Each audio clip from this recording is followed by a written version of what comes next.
You're scrolling through real estate listings. Every house in your area is $400,000 minimum. Your salary is $75,000. You've got $15,000 saved. You run the mortgage calculator, and the monthly payment comes back at $3,200. Your take-home pay is $4,500. After the mortgage, you'd have $1,300 left for everything else: food, car, insurance, utilities, savings, life. The math doesn't work. You close the browser and wonder, who the hell is actually buying these houses? Here's what nobody tells you. The traditional path to homeownership is dead for most people. 20% down, stable W-2 job, 30-year fixed mortgage — that's a 1990s fantasy. But people are still buying houses. Different people, using different strategies you've never heard about. Today, I'm breaking down exactly who can actually buy a house in 2026, how they're doing it, and which category you fit into. I'll show you the 6 buyer profiles that still work in this insane market, the exact income and savings requirements for each, and if you can't buy now, the precise path to get there. By the end, you'll know if you're close, far away, or playing the wrong game entirely. Let's start with reality, the brutal 2026 housing math. Median home price in the United States, $395,000. That's up 130% from 2020. Median household income, $78,000. That's up only 19%. The ratio between home prices and income is the worst it's been since 2006, right before the crash. Mortgage rates, currently 6.7% for 30-year fixed, down from 8% peak in 2023, but still double the 3% rates from 2021. Monthly payment on median-priced home with 20% down, $316,000 loan at 6.7%, $2,068.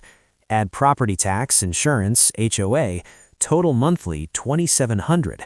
Lender rule, housing shouldn't exceed 28% of gross monthly income.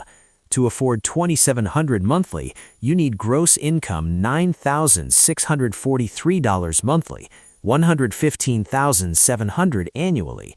But median household income is $78,000. The median household cannot afford the median home. This is the crisis. So who's buying? Buyer profile number 1, the high earners. Income $120,000 plus household. Down payment saved $80,000. 20%. Who they are? Dual income professional couples, both working tech, finance, healthcare, law, engineering. Late 20s to early 40s. Combined income $120,000 to $200,000. Lived with roommates or parents through 20s, banked aggressively, now buying. The math: $400,000 house, $80,000 down, $320,000 loan at 6.7%, monthly payment $2,091, with property tax and insurance $2,800 total. At $120,000 income, that's 28%. They qualify. They're the only ones playing the traditional game successfully. Percentage of buyers, about 35%. These are your friends posting house keys on Instagram making you feel poor. Don't compare yourself. They either earn way more, inherited money, or have dual income you're competing against with single income. Buyer profile number 2, the inheritors. Income $60,000 to $80,000, median or below. Down payment source: inheritance, family gift, or family loan. Amount $50,000 to $150,000. Who they are: people with generational wealth transfer happening. Parents or grandparents died and left house sale proceeds. Parents still alive but gifting down payment to help kids buy. Median age of inheritors getting housing help, 34. This is uncomfortable to talk about, but it's real. Almost 40% of first-time buyers under 35 received family financial help, according to National Association of Realtors. That's not pulling yourself up by bootstraps, that's intergenerational wealth transfer. The math: They make $70,000, can't save down payment on their own, but receive $60,000 from family. Now they can put 15% down on $400,000, cover closing costs, qualify for mortgage because income to payment ratio works with smaller loan. Percentage of buyers, 25 to 30%. If you don't have family money and you're competing against people who do, you're playing a rigged game. Acknowledge it. Adjust strategy. Buyer profile number 3, the geo-arbitrage players. Income, 60 to 90,000. Location, moving from high-cost to low-cost area. Strategy, sell expensive city condo or rent savings, buy cheaper in secondary market. Who they are: remote workers leaving San Francisco, New York, Boston, Seattle for Boise, Austin, Nashville, Raleigh, Tampa. Taking California salary to Tennessee cost of living. The math: sold Bay Area condo bought for $500,000 in 2018, now worth $700,000. Walked away with $180,000 after sale costs. Moved to Nashville, bought $350,000 house, put $100,000 down, financed $250,000, payment $1,650 plus taxes and insurance, $2,200 total. Income $75,000 remote. Payment is 35% gross income, higher than ideal but manageable because overall cost of living dropped 40%. No state income tax savings help. Percentage of buyers, 15% and growing. Post-pandemic remote work enabled this. If you're locked to expensive city for work, you can't play this game. If you're remote, this might be your only path. Buyer profile number 4, the house hackers. Income, 50 to 75,000.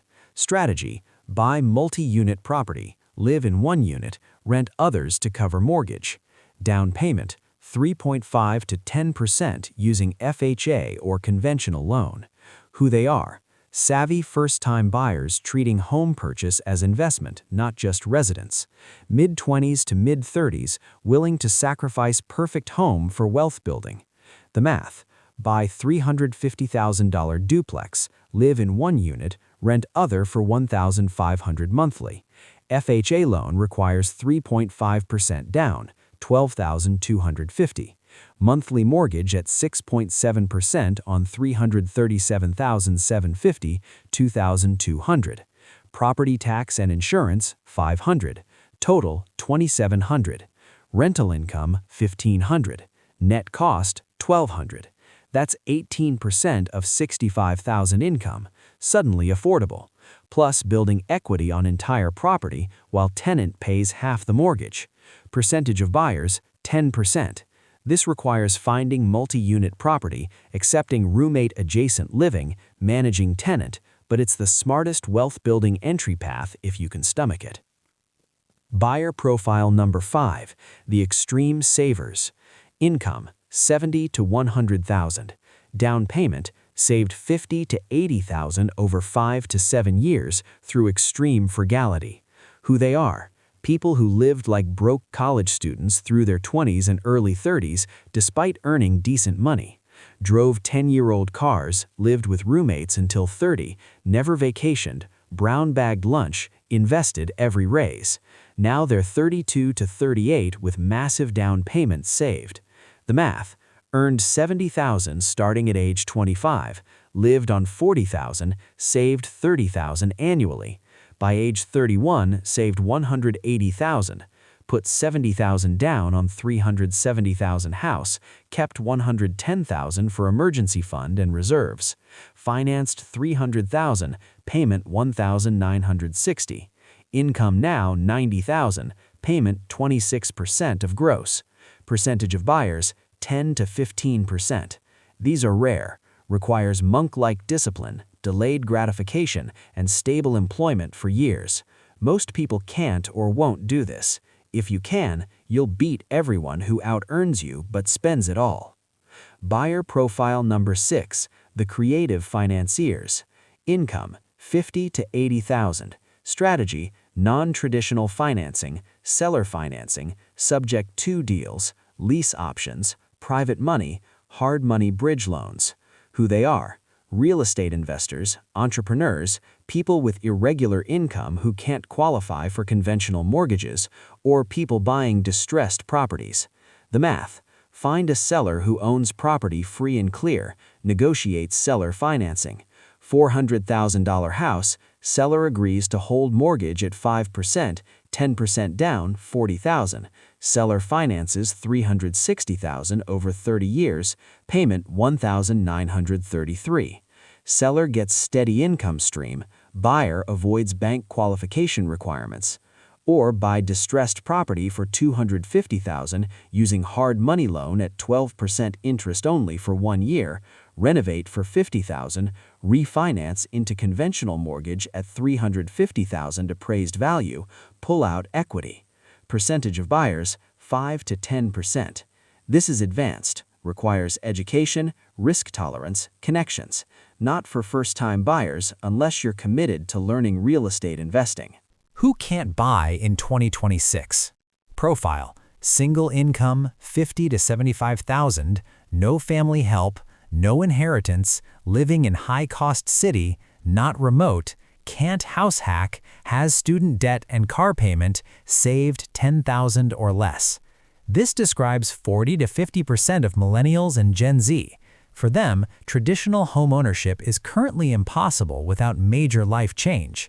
You cannot save down payment fast enough while renting and covering existing debts when home prices appreciate faster than you save. This isn't failure, this is math. If you're in this category, your options: increase income dramatically through job switch, side business, or dual income via partner, move to lower cost area if possible, pursue house hacking as primary strategy accepting trade-offs, wait for market correction, which may or may not come, or accept renting longer and invest the difference. The rent versus buy math in 2026. Example: $400,000 house, monthly mortgage $2,700 all in. Comparable rent $2,300. Difference: $400 monthly. Traditional wisdom: buying builds equity, renting is wasted. Reality check: buying $400,000 house with $80,000 down, you're investing $80,000 plus $400 monthly extra over renting. $80,000 invested in index funds at 8% plus $400 monthly, 10 years later, $280,000. Home equity after 10 years paying $2,700 monthly mortgage, $130,000 in principal paydown, plus appreciation maybe $80,000 at 2% annually, total $210,000. Investment wins by $70,000. But you got housing stability, locked rate, and tangible asset. It's closer than people think. Point: if you can't buy now, aggressively investing isn't failure. You might come out ahead. The path to buying if you're not ready now. Step 1. Run your real numbers. Calculate income times 3 for safe home price. $75,000 income, target $225,000 home, not $400,000. That might mean condo, townhouse, or different city. Step 2. Calculate required down payment.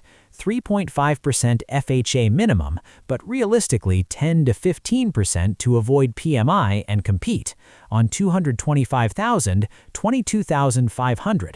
Step 3. Calculate how long to save at your current rate. Saving $500 monthly, 45 months, almost 4 years. That's your timeline.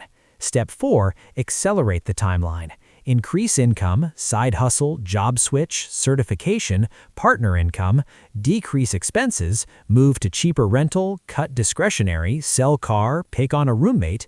Hybrid: increase income by $1,000 monthly, cut expenses by $500, invest all. Now saving $1,500 monthly. Timeline drops to 15 months.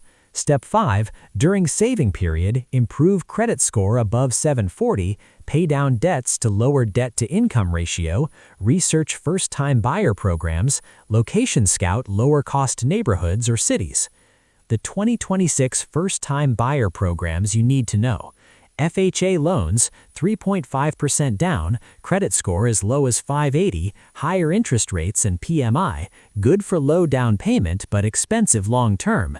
VA loans, 0 down for veterans, no PMI, best deal if you qualify. USDA loans, zero down for rural and suburban properties in qualified areas, income limits apply. Many suburbs qualify, underutilized program. State and local down payment assistance varies by location. Some offer grants, some offer second mortgages, some offer matched savings. Research your state housing finance agency. First-time buyer is defined as haven't owned home in last 3 years, so even if you owned before, you might requalify. These programs exist because policymakers know normal people can't afford houses anymore. Use them. The hard truth about the 2026 housing market. This market is selecting for high earners, dual incomes, family wealth, creative strategies, or extreme sacrifice. If you're single, median income, no family help, expensive city, you're priced out currently. That's not moral judgment, that's math. Your options? Change your income, change your location, change your strategy, or change your timeline. All are valid. Beating yourself up for not buying when the math doesn't work is pointless. Focus on controllables. Can you earn more? Can you move? Can you house hack? Can you wait and invest instead? Pick your path based on reality, not shame. The people buying houses in 2026 aren't better than you. They're either richer, inherited money, moved somewhere cheaper, used creative financing, or sacrificed heavily. Pick which path you can stomach, then execute. The Jungle explains this perfectly. Jungle Island has banana trees. Price of banana tree in 2020, 100 coconuts. Price in 2026, 300 coconuts. Monkeys earn 10 coconuts per week. In 2020, 30 weeks of work bought tree. In 2026, 30 weeks buys 10% down payment, still need 270 coconuts loan from Monkey Bank. Monkey Bank wants proof Monkey earns 25 coconuts weekly to loan 270 coconuts, but Monkey earns 10. Monkey watches other monkeys buying trees, wonders how, investigates. Rich monkey bought tree with 300 coconuts inherited from grandparents. Dual monkey couple bought tree combining 2 incomes, 20 coconuts weekly. Smart monkey bought 2 tree property, rents 1 tree out for 5 coconuts weekly, makes math work. Remote monkey moved from expensive jungle to cheap jungle, bought tree for 150 coconuts. Regular monkey earning 10 coconuts sees all this and realizes the game changed. Options: earn more coconuts through a second job, team up with partner monkey for dual income, move to cheaper jungle, buy multi-tree and hack it, wait and plant seeds that'll grow into trees. All paths work. Trying 2020 strategy in 2026 doesn't. Your decision tree. Can you afford median home in your area with 20% down and traditional financing? Yes, you're a high earner or dual income. Proceed with traditional purchase. Congratulations, you won income game. No, but family will gift down payment. Proceed with family-assisted purchase. Acknowledge the help. Build from there. No, but you're remote and can move to lower-cost area. Run geo arbitrage numbers. If new area is 30% cheaper, make move, buy there.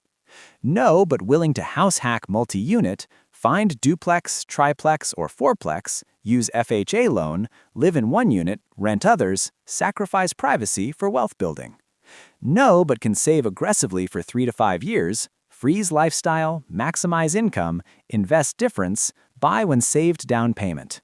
No to all above, accept current renting, invest heavily, build wealth through equities and bonds instead of real estate, revisit in 3 to 5 years when income grows or market shifts. There is no shame in last option. Forced home ownership and unaffordable market leads to foreclosure and destroyed credit. The answer to who can actually buy a house in 2026? High earners, dual incomes, inheritance recipients, geo arbitragers, house hackers, extreme savers, and creative financiers. Everyone else is waiting, moving, or pivoting. If you're not in one of those groups, pick the path that gets you there or accept alternative wealth building. The 2026 housing market is brutal, but it's not impossible, just different than your parents' experience. Adjust or get left behind.